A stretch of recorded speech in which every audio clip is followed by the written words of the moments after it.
서울 강남의 한 VIP 병실에서 벌어진 충격적인 반전 이야기가 온라인 커뮤니티를 뜨겁게 달구고 있습니다.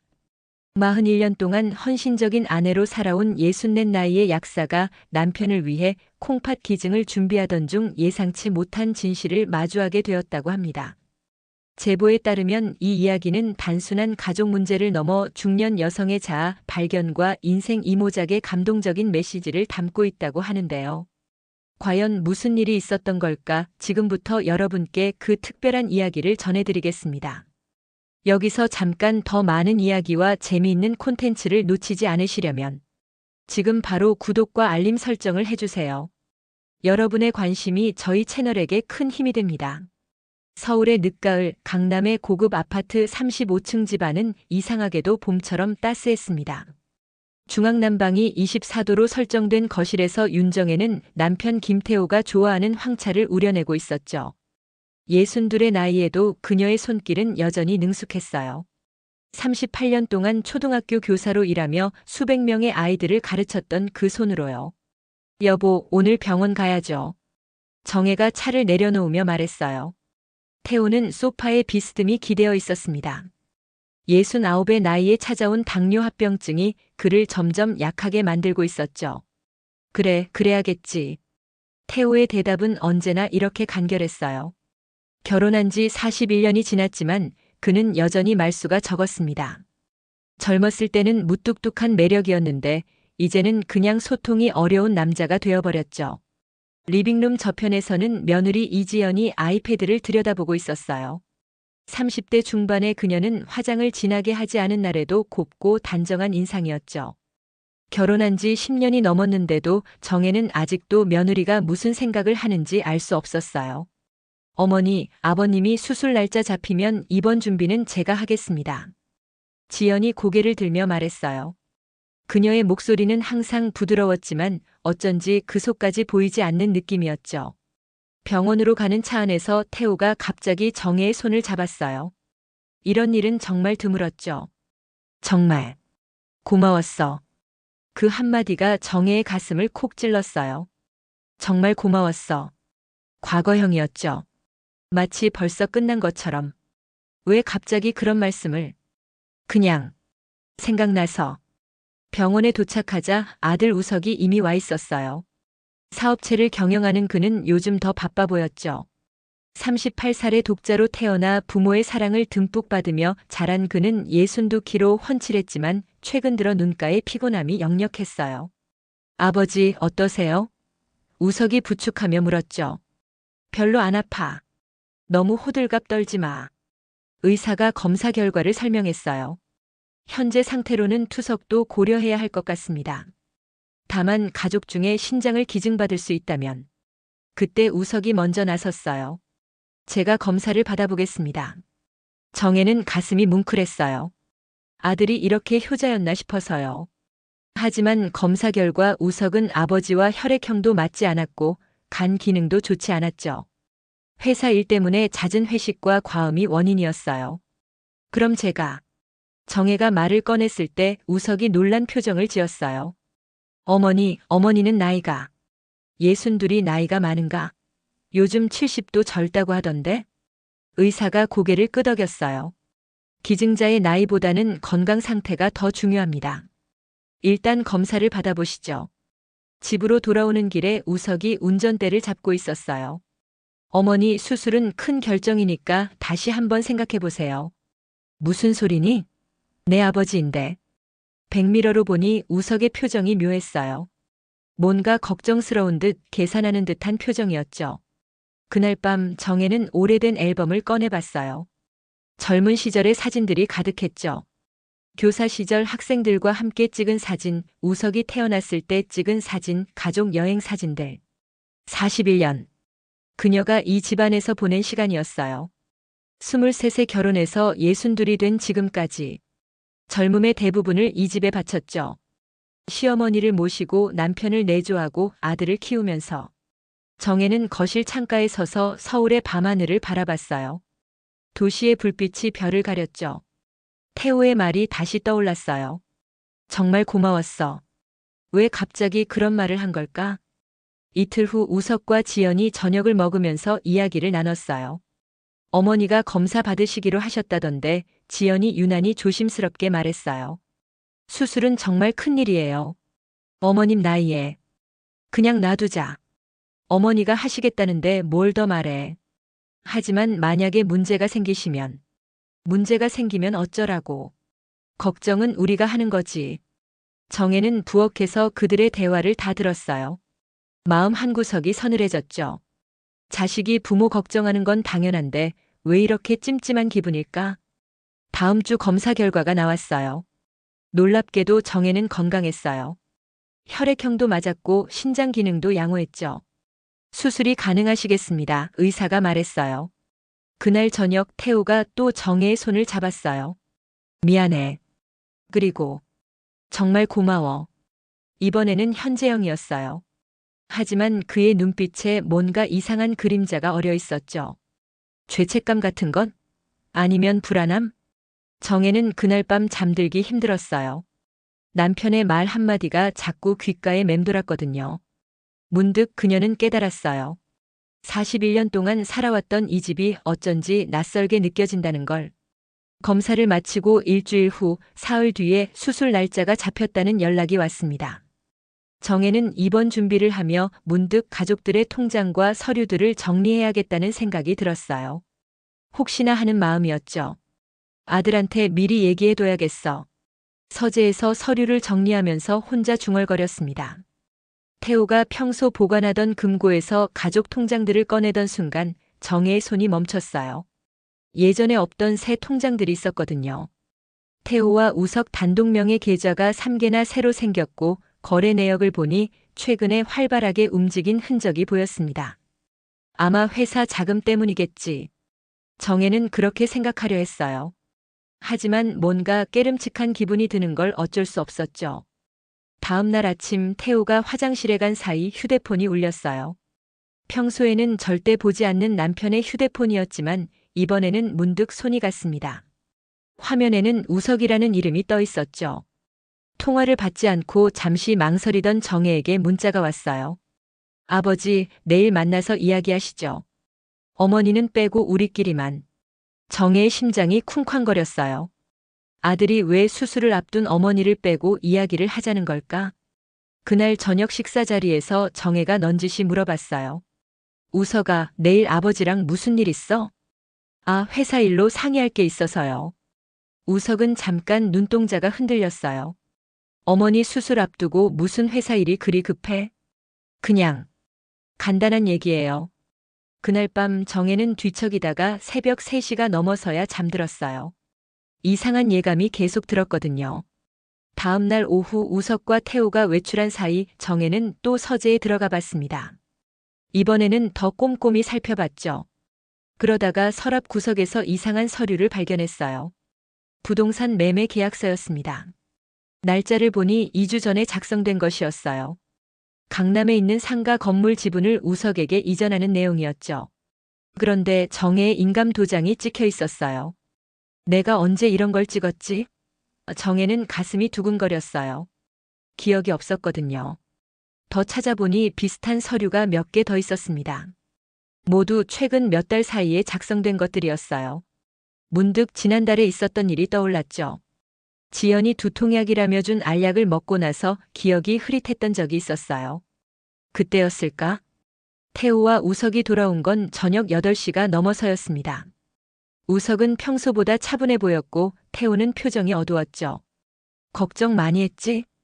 태호가 정혜에게 말했어요. 응. 뭘 그리 오래 얘기한 거야? 회사 일이야. 너는 수술 생각만 하고. 그날 밤 약을 챙겨주던 지연이 말했어요. 어머니, 오늘부터 이 약도 드세요. 수술 전에 몸 상태 좋게 하려면 필요하대요. 새로운 알약이었어요. 분홍색의 작은 알약. 정혜는 의심 없이 삼켰죠. 이틀 후 정혜는 이상한 기분을 느꼈어요. 자꾸 졸리고 기억이 흐릿해졌어요. 병원에서 받은 검사 결과서를 찾으려 했는데 어디에 뒀는지 기억이 나지 않았죠. 지연아, 내 검사 결과서 봤어? 어머니, 어디에 두셨어요? 제가 찾아드릴게요. 서류를 찾는 지연의 뒷모습을 보며 정혜는 또 이상한 기분이 들었어요. 며느리가 자신의 서류를 찾는 게 왜 이렇게 익숙한 동작처럼 보이는 걸까? 어머니 없는데요? 그럴 리가. 분명 거기에 뒀는데. 다시 한 번 더 찾아보시죠. 요즘 깜빡하시는 것 같아서. 깜빡한다. 정혜는 그 말에 찔렸어요. 62의 나이에 기억력이 예전 같지 않은 건 사실이었으니까요. 수술 하루 전날이었습니다. 태우가 드디어 병원에 입원했어요. 정혜도 다음 날 아침 일찍 입원하기로 했죠. 엄마 걱정하지 마세요. 우석이 병실에서 말했어요. 다 잘 될 거예요. 그날 밤 정혜는 침대에 누워 있으면서도 잠이 오지 않았어요. 태우의 마지막 말이 계속 맴돌았거든요. 정말 고마웠어. 갑자기 누군가 집 현관 비밀번호를 누르는 소리가 들렸어요. 우석이었습니다. 이런 늦은 밤에 웬일일까? 정혜는 조심스럽게 문틈으로 내다봤어요. 우석이 서재로 들어가는 소리가 들렸죠. 서랍을 여는 소리, 서류를 뒤지는 소리. 아직도 여기 있네. 우석이 혼잣말했어요. 정혜의 가슴이 뛰었어요. 무엇을 찾고 있었던 걸까? 문득 며칠 전에 발견했던 계약서들이 떠올랐습니다. 다음 날 아침 일찍 병원으로 향하는 차 안에서 정혜는 계속 불안했어요. 여보, 정말 괜찮은 거지? 무슨 소리야? 다 잘 될 거야. 태호의 대답은 확신에 찼지만 그의 눈은 정혜를 똑바로 바라보지 못했죠. 입원 수속을 밟으면서 정혜는 문득 간호사에게 물어봤어요. 입원 전에 필요한 서류들이 더 있나요? 가족관계 증명서나 재산 관련 서류는 필요하지 않습니다. 혹시 필요하시면 나중에. 아니요, 그냥 궁금해서요. 하지만 마음속의 불안은 쉽게 가라앉지 않았어요. 뭔가 잘못된 것 같은 느낌. 하지만 뭐가 잘못됐는지는 아직 모르겠었죠. 수술이 내일로 다가왔습니다. 오늘 밤만 지나면 정혜는 남편을 살리는 의미 있는 일을 하게 될 거였어요. 그럼에도 왜 이렇게 불안한 걸까요?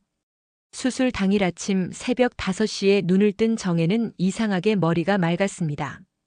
평소에는 잠자리에서 깨어나면 한참 멍해지는데 오늘은 달랐어요. 입원하면서 며느리가 주던 그 분홍색 알약을 먹지 않았더니 정신이 또렷했죠. 병실 창문으로 차츰 밝아오는 서울의 새벽을 바라보면서 정혜는 생각했어요. 내가 이 가족을 위해 해온 일들이 얼마나 많은가를. 시어머니를 10년 동안 모시며 병수발했던 일, 아들의 유학비를 벌기 위해 방학마다 과외를 했던 일, 태호의 공무원 승진을 위해 dem공했던 모든 순간들. 어머니 일어나셨어요? 지연이 문을 열고 들어왔어요. 오늘은 일찍 드셨네요. 응, 잠이 안 와서. 긴장되시죠? 약 드시면 좀 편하실 텐데. 정혜는 지연이 내민 약을 바라봤어요. 또 그 분홍색 알약이었죠. 이상하게도 이번에는 복용을 거부하고 싶었어요. 괜찮아. 오늘은 안 먹을래. 지연의 얼굴에 살짝 당황스러운 기색이 스쳤어요. 하지만 수술 때문에 약 못 먹으라고 했어.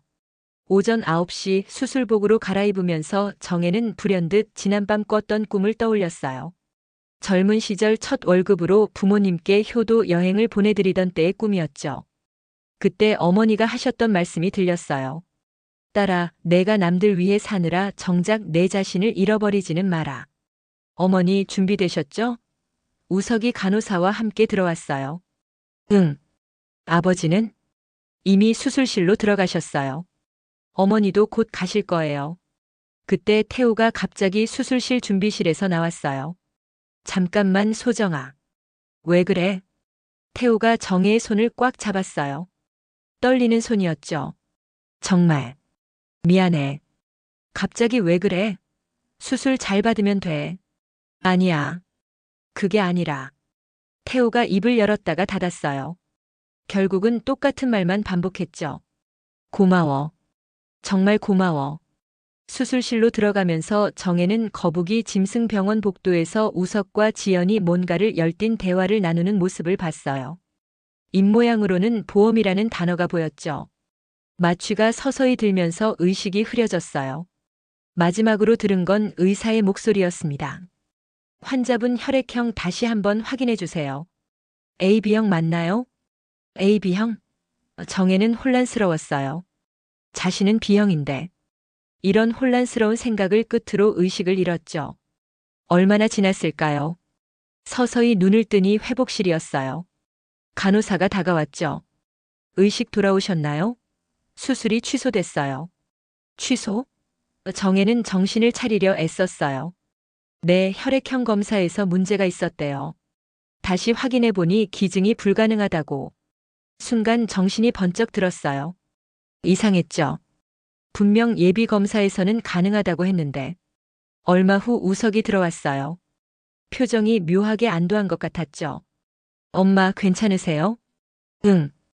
근데 왜 갑자기 혈액형이? 의사 선생님도 잘 모르신대요.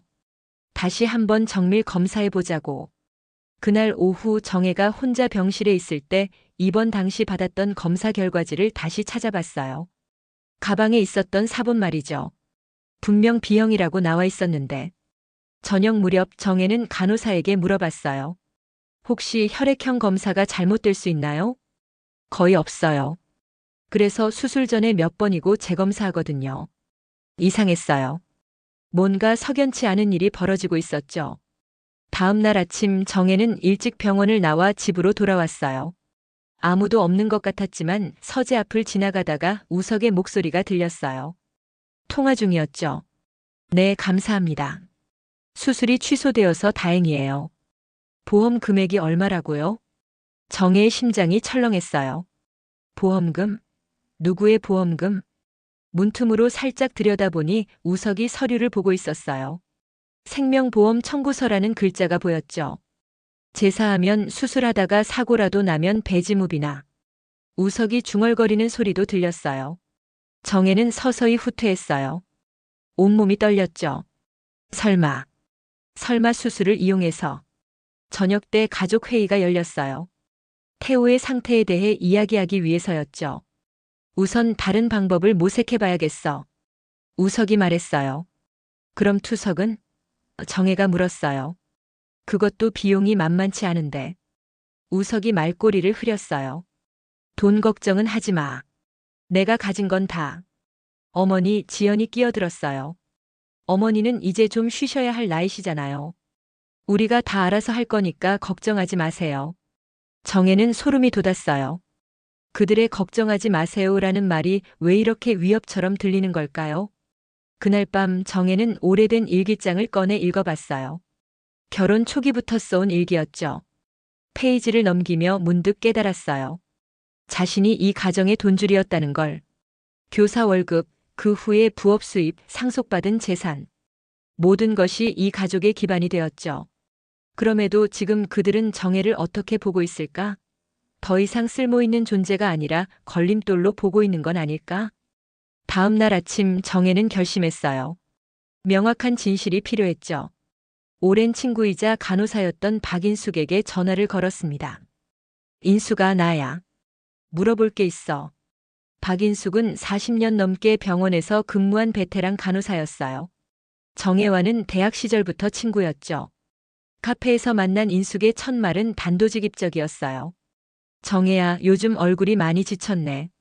응. 인숙아, 너 혹시 보험 사기나 의료 사기에 대해 아는 게 있어? 인숙이 컵을 내려놓으며 정혜를 주시했어요. 갑자기 왜? 혹시 집에 무슨 일이? 아니야. 그냥. 요즘 신문을 보니까 그런 사건들이 많아서. 솔직히 말해. 내가 이런 걸 물어본다는 것 자체가 이상해. 정혜는 한참을 망설이다가 최근에 겪은 일들을 털어놓았어요. 이상한 서류들, 기억에 없는 인감 도장, 수상한 약, 그리고 취소된 수술. 이런 일이 있었어? 인숙이 놀란 표정으로 물었어요. 내가 알기로는 수술 당일에 혈액형이 바뀔 리가 없어. 검사 실수라면 있을 수 있지만. 그럼 일부러 누가? 정혜야, 혹시 현재 수술 관련해서 생명보험이 있어?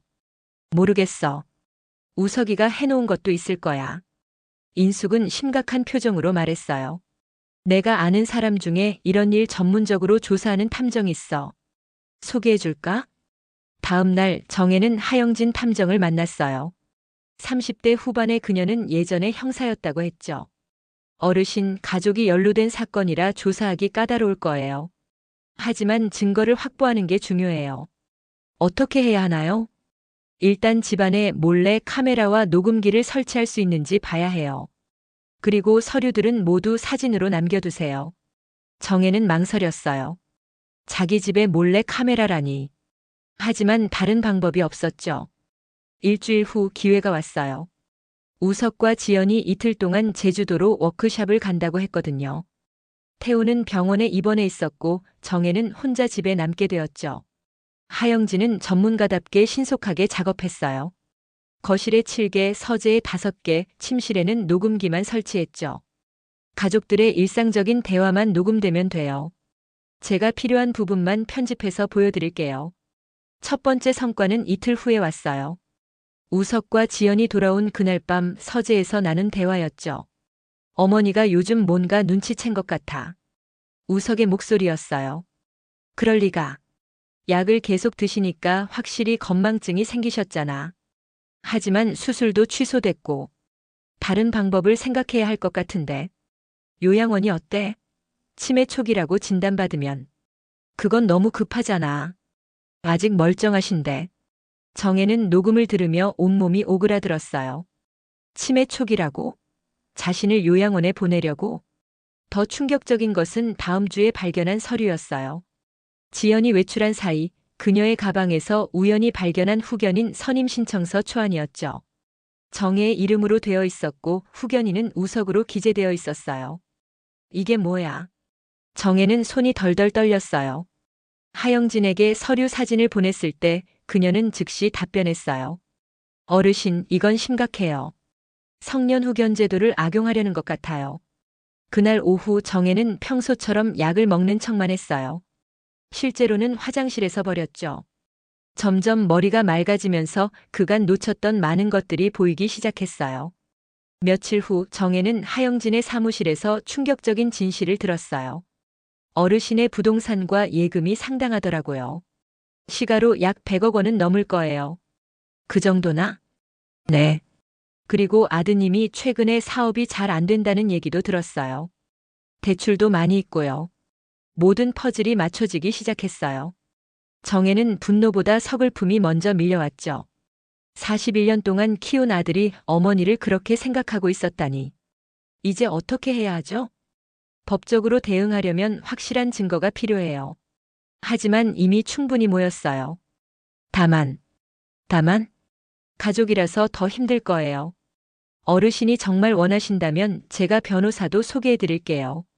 다음 주 정혜는 마음을 단단히 먹고 법무법인을 찾아갔어요. 변호사는 정혜의 사연을 듣고 심각한 표정을 지었죠. 성년 후견제도 남용은 점점 많아지고 있어요. 특히 가족 간에. 정혜는 이제 결단할 시점이 다가왔다는 걸 알았어요.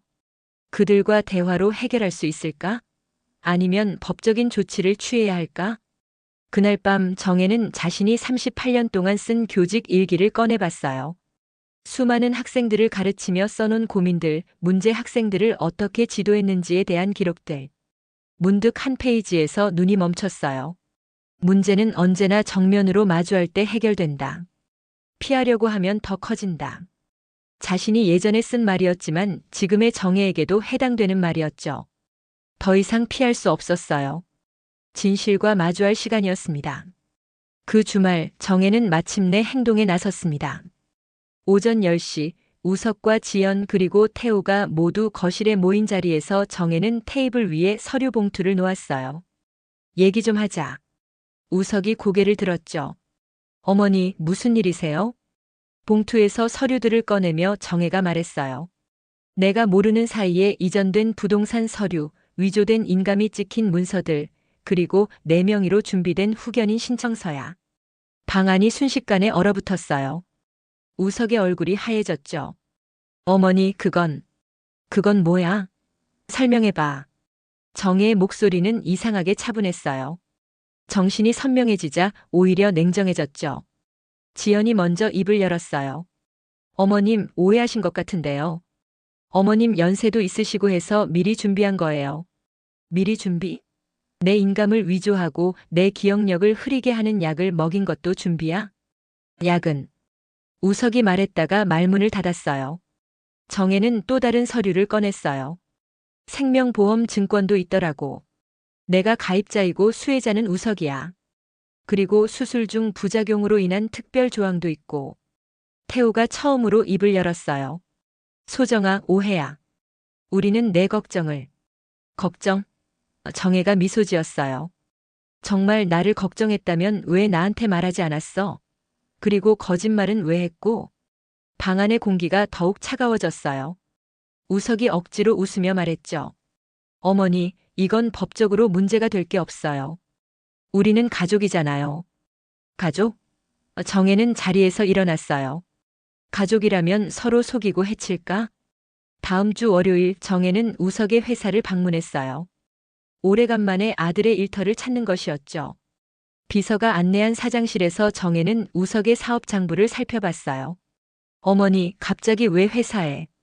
내 사업이 어려운 것 같더라. 직접 보니까 정말 심각하구나. 우석이 당황해했어요. 잠시 어려운 시기일 뿐이에요. 잠시? 정혜는 장부를 넘기며 말했어요. 5년째 적자고 은행 대출도 30억이 넘는 것 같은데? 어머니가 회계를 어떻게 해?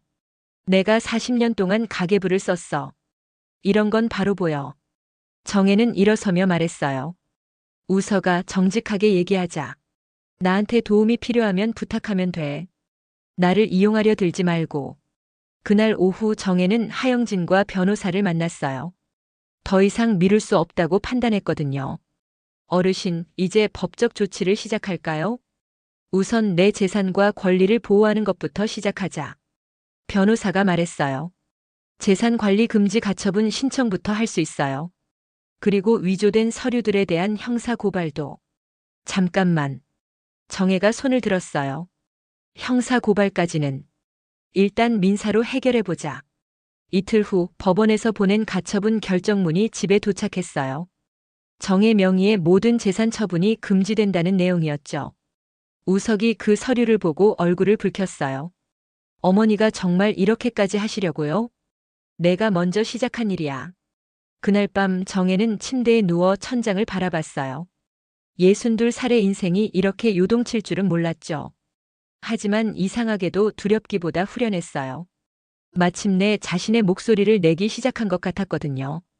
다음 주 태호가 병원에서 퇴원했어요. 정혜는 그를 법원 근처 카페로 불렀죠. 이혼하자. 태호가 커피컵을 들다 말고 정혜를 쳐다봤어요. 갑자기 무슨 소리야? 41년 동안 감사하다는 말 한 번 제대로 들어본 적이 없어. 그런데 수술 전에만 고맙다고 연발하더니 내가 죽을 수도 있다고 생각해서 죽을 수도 있는 상황을 이용해서 나한테 마지막 감동을 주려고. 태호는 아무 말도 하지 못했어요. 다음 달 이혼 조정이 시작되었어요. 조정위원 앞에서 태호는 처음으로 솔직하게 말했죠. 미안합니다. 우석이가 사업 때문에 힘들어해서. 그래도 내 아들인데. 그래서 나를 희생시키려 했던 거야? 정혜가 반문했어요. 조정은 2달간 계속되었어요. 그 사이 정혜는 새로운 삶을 준비하기 시작했죠.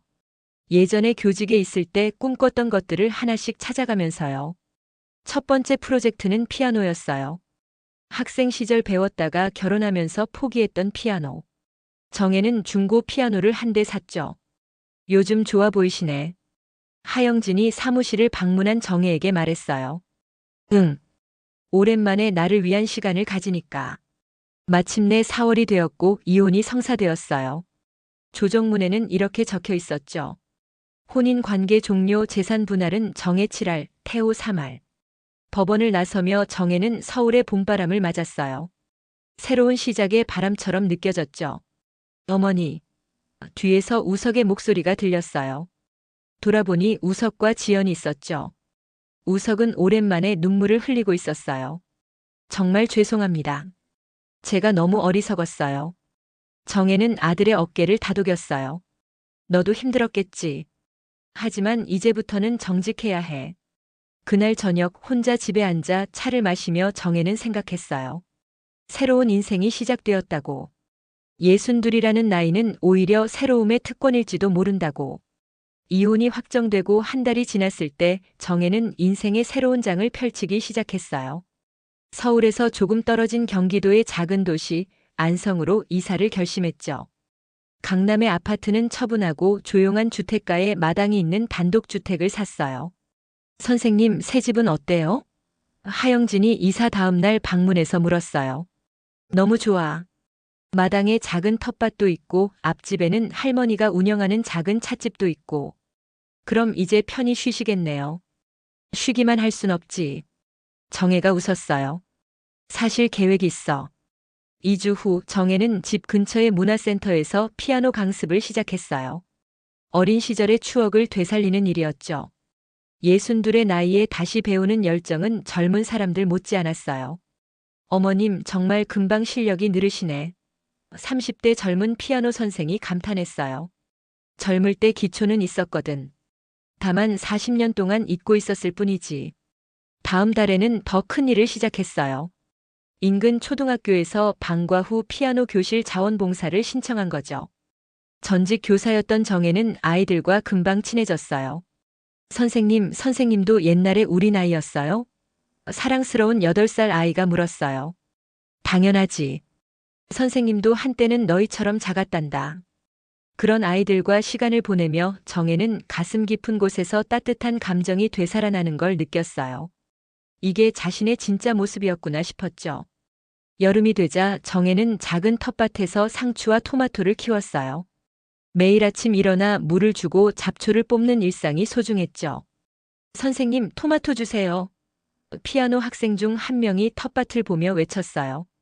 그래, 잘 익은 걸로 가져가라. 아이들과 함께 나누는 수확물에서 진정한 기쁨을 느꼈어요. 예전에는 아들과 며느리를 위해 음식을 준비하면서도 항상 불안했는데 지금은 마음이 편했죠. 가을이 찾아오자 정혜는 새로운 도전을 시작했어요. 앞집 할머니의 제안으로 찻집에서 작은 음악살롱을 열기로 한 거예요. 매주 토요일 오후 피아노 연주와 함께 차를 마시는 모임 어때요? 찻집 주인 할머니가 제안했죠. 그런데 제가 연주를 할 수 있을까요? 물론이죠. 선생님의 연주는 정말 따뜻해요. 첫 음악살롱에는 10명 정도가 찾아왔어요. 정혜가 베토벤의 엘리제를 위하여를 연주하자 박수가 쏟아졌죠. 선생님, 정말 동화 같아요. 젊은 부부가 감탄했어요. 나도 너희들 나이에 이랬으면 좋았을 텐데 정혜가 미소 지었어요. 하지만 지금도 늦지 않은 것 같아. 주말마다 열리는 음악살롱은 점점 인기를 얻었어요. 서울에서 찾아오는 사람들도 생겼죠. 그 중에는 인숙도 있었어요. 정혜야, 정말 달라졌구나. 인숙이 감격하며 말했어요. 응. 드디어 나다운 삶을 시작한 것 같아. 그러던 어느 날 예상치 못한 방문객이 있었어요. 우석이었죠. 월년 만에 방문이었어요. 어머니, 정말 좋은 곳이시네. 응. 여기서 정말 행복해. 우석은 한참을 망설이다가 말했어요. 회사가 조금씩 나아지고 있어요. 정직하게 운영하려고 노력하고 있어요. 다행이구나. 그리고 지연이랑 상담받고 있어요. 부부 상담. 그래야지. 진짜 가족이 되려면. 우석이 나가고 나서 정혜는 거울을 들여다봤어요. 63이 된 자신의 모습에는 고요한 자신감이 어려 있었죠. 겨울이 다가오자 정혜는 또 다른 프로젝트를 시작했어요. 안성문화센터에서 중년 여성들을 위한 2번째 인생 찾기 수업을 열기로 한 거예요. 여러분, 지금이 바로 시작이에요. 첫 수업에서 정혜가 말했어요.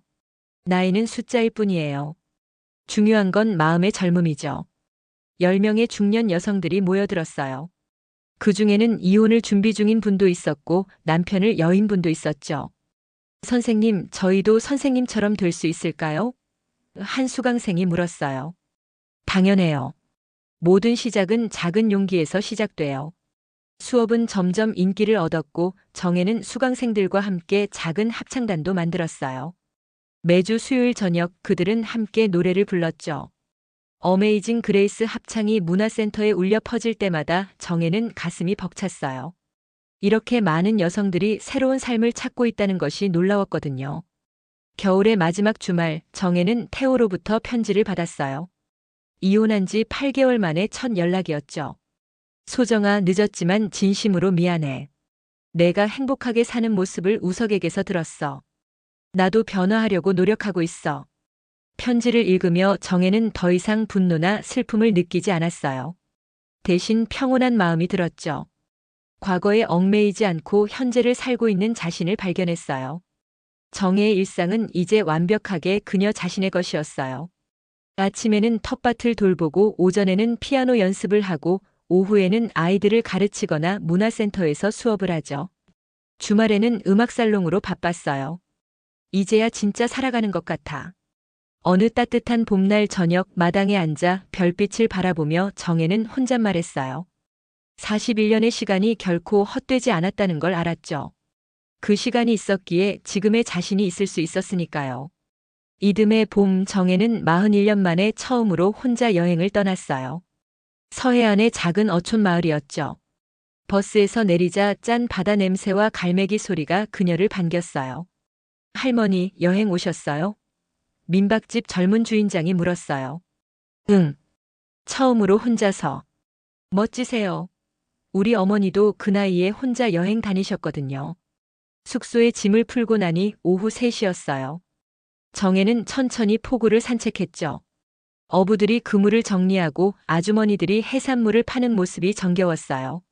작은 횟집에 들어가 막걸리 한 병을 시켰어요. 41년 동안 남편과 아들을 위해 술 한 방울 입에 대지 않았던 정혜였는데 오늘은 특별했죠. 홀로 오셨네. 주인 할머니가 안주를 내며 말했어요. 네. 제가 이런저런 경험을 하려고요. 그래야지. 나이 들수록 새로운 걸 해봐야 해.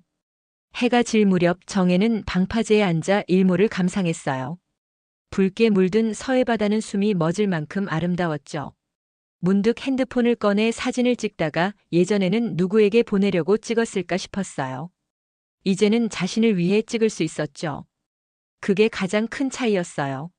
저녁에는 민박집 앞마당에서 다른 여행객들과 바비큐를 즐겼어요. 젊은 커플, 대학생들, 그리고 정혜처럼 혼자 온 또 다른 중년 여성도 있었죠. 언니, 혼자 여행 자주 하세요? 그 여성이 물었어요. 처음이에요. 이제야 용기를 냈죠. 저도요. 남편 사업 도우느라 40년을 보내고 나니 이제야 제 시간이 생겼더라고요. 두 사람은 금방 친해졌어요. 비슷한 인생을 살아온 동지 같은 느낌이었죠. 이튿날 아침 정혜는 일찍 일어나 해변을 걸었어요. 파도 소리를 들으며 지난 일들을 정리했죠. 분노도 후회도 이제는 없었어요. 오롯이 현재만 있었죠. 어머님이 요즘 많이 변하셨대요. 우석이 전화를 걸어왔을 때는 오후였어요. 응. 나도 이제야 알 것 같아. 진짜 나는 누구인지. 죄송해요, 어머니. 그때 정말 잘못했어요. 이제 그만. 모두 지난 일이야. 여행에서 돌아온 정혜는 안성에서의 일상으로 돌아왔어요. 하지만 여행이 그녀에게 준 변화는 명확했죠. 더 자유로워졌고 더 당당해졌어요. 선생님, 오늘은 무슨 곡 연주하실 거예요? 토요일 음악살롱에서 단골 손님이 물었어요. 슈베르트의 즉흥곡을 준비했어요. 제가 좋아하는 곡이죠. 연주하며 정혜는 음악 속에 자신을 완전히 맡겼어요. 다른 사람들을 위한 연주가 아니라 자신의 즐거움을 위한 연주였죠. 여름이 깊어갈 무렵 정혜에게 특별한 제안이 들어왔어요. 시교육청에서 은퇴교사를 위한 인생 멘토링 프로그램에 참여해달라는 요청이었죠. 정혜 선생님처럼 은퇴 후에 제2의 인생을 찾은 분의 경험담을 들으면 다른 분들에게도 도움이 될 것 같아요. 처음에는 망설였어요. 남들 앞에서 자신의 이야기를 한다는 게 쉽지 않았거든요. 하지만 결국 용기를 내기로 했죠. 첫 강연은 50명의 은퇴 교사들 앞에서 열렸어요. 정혜는 떨리는 마음을 애써 진정시키며 시작했어요. 안녕하세요. 저는 윤정혜입니다. 41년 전 남편과 가족을 위해 자신을 잃어버렸던 여자였어요. 정혜는 자신의 이야기를 솔직하게 들려줬어요. 가족에게 배신당했던 순간, 법적 대응을 결심했던 과정, 그리고 이혼 후 새로운 삶을 찾아가는 여정까지. 지금의 제가 누구일까요? 저는 이제 피아니스트이자 교사이고 정원사이며 친구입니다. 가장 중요한 건 제가 저 자신이라는 거죠. 강연이 끝나자 박수가 쏟아졌어요. 몇몇 선생님들은 눈물을 흘리고 있었죠. 정말 용기를 주는 말씀이셨어요. 한 선생님이 와서 인사했어요. 감사해요. 사실 저도 아직 배우고 있어요. 그날 이후 정혜는 정기적으로 강연을 하게 되었어요. 은퇴 교사뿐만 아니라 중년 여성들을 위한 강연도 이어졌죠. 가을이 찾아오자 정혜의 음악살롱은 더욱 유명해졌어요. 서울에서 오는 손님들도 많아져서 예약제로 운영하게 되었죠. 선생님, 다음 달에 작은 공연을 해보는 게 어떨까요? 찻집 주인 할머니가 제안했어요. 공연이요? 네. 선생님의 학생들과 합창단이 함께 참여하면 좋을 것 같아요. 정혜는 설레는 마음으로 준비를 시작했어요. 초등학생들과 중년 여성 합창단, 그리고 자신의 피아노 연주를 결합한 특별한 무대였죠. 공연 당일 작은 문화회관은 만석이었어요. 객석에는 우석과 지연, 태호, 그리고 박인숙을 비롯한 지인들이 앉아 있었죠. 어머니 자랑스러워요. 개막 전 우석이 말했어요. 고마워. 그리고 너희도 잘 지내고 있는 것 같아 다행이야. 무대에 오른 정혜는 처음으로 떨지 않았어요. 자신감이 넘쳤죠. 피아노 연주로 시작된 공연은 아이들의 맑은 노래와 합창단의 힘찬 하모니로 이어졌어요. 마지막 곡은 아메이징 그레이스였어요. 정혜가 피아노를 치고 합창단이 노래하며 아이들이 화음을 넣었죠. 공연장은 감동의 도가니가 되었어요. 선생님은 정말 대단하세요. 커튼콜에서 한 학생이 말했어요. 아니야. 너희들이 대단한 거야. 그리고 이 모든 걸 가능하게 해준 음악이 대단한 거고. 공연이 끝난 후 로비에서 열린 작은 파티에서 정혜는 하영진을 만났어요. 어르신, 지금의 모습이 정말 아름다우세요. 고마워. 내가 도와주지 않았다면 지금의 내가 없었을 거야. 그날 밤 집으로 돌아온 정혜는 일기를 썼어요. 오늘은 특별한 날이었다. 63살에 처음으로 무대에 서보았다. 무섭지 않았다. 오히려 자유로웠다. 41년 동안 나를 숨기며 살았구나. 이제는 나를 숨기지 않는다. 나는 빛난다. 겨울이 다가오면서 정혜는 새로운 꿈을 품기 시작했어요. 안성에 작은 음악 학교를 만들어 평생 교육의 터전을 만들고 싶었죠. 금전적으로도 가능했고 무엇보다 마음이 원했어요. 이게 내가 진짜 하고 싶은 일이구나. 창문 너머로 쌓이는 첫눈을 보며 정혜는 미소 지었어요. 새하얀 눈처럼 깨끗한 마음으로 새로운 한 해를 맞이할 준비가 되어 있었죠. 새해가 밝았을 때 정혜의 꿈은 현실이 되기 시작했어요. 안성의 조용한 주택가 한편에 작은 음악 학교를 위한 건물을 찾았죠. 옛날 한의원이었던 곳으로 개조하면 딱 적당한 크기였어요. 선생님, 정말 준비됐으세요? 하영진이 계약서를 검토하며 물었어요. 응. 이제는 확신이 들어. 정혜는 펜을 들었어요. 41년 동안 다른 사람들을 위해 살았으니 이제 남은 시간은 진짜 내가 원하는 걸 해야지. 공사가 2달 걸렸어요. 예전 진료실은 음악실로, 대기실은 작은 강당으로 개조되었죠. 정혜는 매일 공사장에 나가 진행 상황을 확인했어요. 선생님, 이렇게 열정적이신 줄 몰랐어요. 젊은 건축 감독관이 감탄했어요. 평생 해보고 싶었던 일이니까요. 개원 준비 과정에서 우석이 자주 방문했어요. 부녀지간의 관계는 서서히 회복되고 있었죠. 어머니, 필요한 게 있으면 말씀하세요. 제가 도와드릴게요. 고마워. 하지만 이번에는 다 내 힘으로 하고 싶어. 알겠어요. 그래도 개원식 때는 꼭 오겠어요. 4월의 봄날 정혜의 하모니 음악학교가 문을 열었어요. 아담한 현판에는 손으로 쓴 글씨가 새겨져 있었죠. 모든 나이에게 열린 음악의 집. 개원식에는 예상보다 많은 사람들이 찾아왔어요. 지난 1년 동안 정혜가 만난 사람들이 모두 모인 것 같았죠. 음악살롱의 단골들, 문화센터 수강생들, 그리고 자원봉사했던 초등학교 학생들까지. 선생님 축하드려요. 8살 때 피아노를 배웠던 아이가 어느새 10살이 되어 꽃다발을 들고 나타났어요. 와, 많이 컸구나. 오늘 축하 연주해 줄 수 있어? 개원 첫날은 특별한 미니 콘서트로 시작되었어요. 정혜가 피아노로 바흐의 프렐류드를 연주하고 중년 합창단이 새봄을 불렀죠. 그리고 아이들이 나비야를 중창했어요. 제가 가르친 학생들이 다시 저에게 음악으로 답해주니 이보다 더 값진 선물은 없을 것 같아요. 인사말에서 정혜는 진솔하게 얘기했어요. 개원 후 첫 주 정혜는 놀란 경험을 했어요. 등록 학생이 예상보다 많았던 거죠. 피아노반 20명, 합창반 15명, 그리고 새로 개설한 인생 이막 음악교실 10명까지. 선생님, 혼자서 가능하신가요? 걱정스러운 박인숙이 물었어요. 처음에는 그럴 거야. 하지만 천천히 다른 선생님들도 찾아볼 계획이야. 그해 여름 정혜는 또 다른 도전에 나섰어요. 태호로부터 온 편지를 계기로 시작된 프로젝트였죠. 태호는 당뇨 합병증이 악화되어 투석을 시작했다고 했어요. 나도 변화하려 노력하고 있어. 봉사활동도 하고 마음 공부도 하고 있어. 정혜는 태호에게 답장을 썼어요. 원망이 아닌 격려의 말을 담아서요. 그리고 결심했죠. 음악학교에서 환자들을 위한 음악치료 프로그램을 만들기로. 음악은 치유의 힘이 있어요. 정혜는 지역 요양병원과 협력 프로그램을 시작했어요. 매주 목요일 오후 학생들과 함께 병원을 방문했죠. 노인들의 반응은 놀라웠어요. 옛날 노래를 들으며 눈물을 흘리기도 하고 박수를 치며 어깨춤을 추기도 했죠. 선생님도 우리와 비슷한 나이인데. 한 할머니가 말했어요. 네. 하지만 음악은 나이를 잊게 해주죠. 가을이 깊어갈 무렵 정혜는 자서전 쓰기를 시작했어요. 64, 나의 두 번째 삶이라는 제목으로요. 교사 시절부터 지금까지의 여정을 담기로 했죠.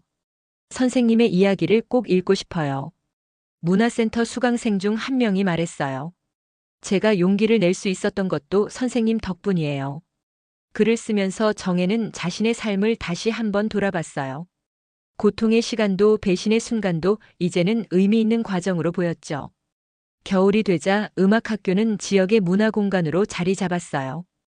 음악회는 물론이고 작은 전시회나 시 낭송회도 열렸죠.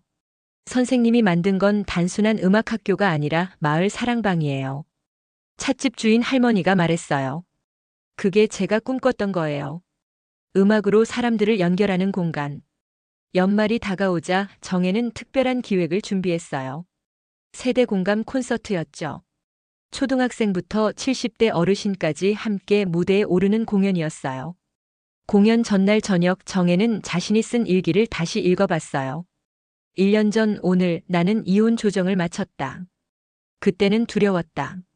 하지만 지금은 감사하다. 그 선택이 나를 여기로 이끌었으니까. 공연 당일 무대 뒤에서 대기하던 정혜에게 우석이 다가왔어요. 어머니, 정말 멋지세요. 고마워. 제가 어머니로부터 배워야 할 게 많겠네요. 인생을 다시 시작하는 법을요. 공연이 시작되자 음악학교 강당은 함성으로 가득 찼어요. 각자의 나이와 상관없이 모든 사람들이 음악으로 하나가 되었죠. 마지막 곡 아메이징 그레이스에서는 객석에 있던 사람들도 함께 불렀어요. 태호도 우석도 지연도 모두 노래를 따라 불렀죠. 공연이 끝나고 정혜가 혼자 음악학교에 남았을 때 그녀는 피아노 앞에 앉았어요.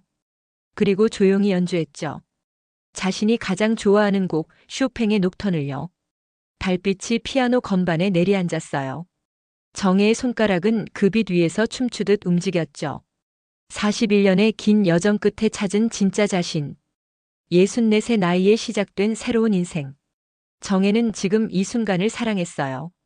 과거도 미래도 아닌 바로 지금을요. 창밖에는 첫 별이 떠오르고 있었어요. 그 별빛처럼 정혜의 삶도 비로소 빛나기 시작했죠.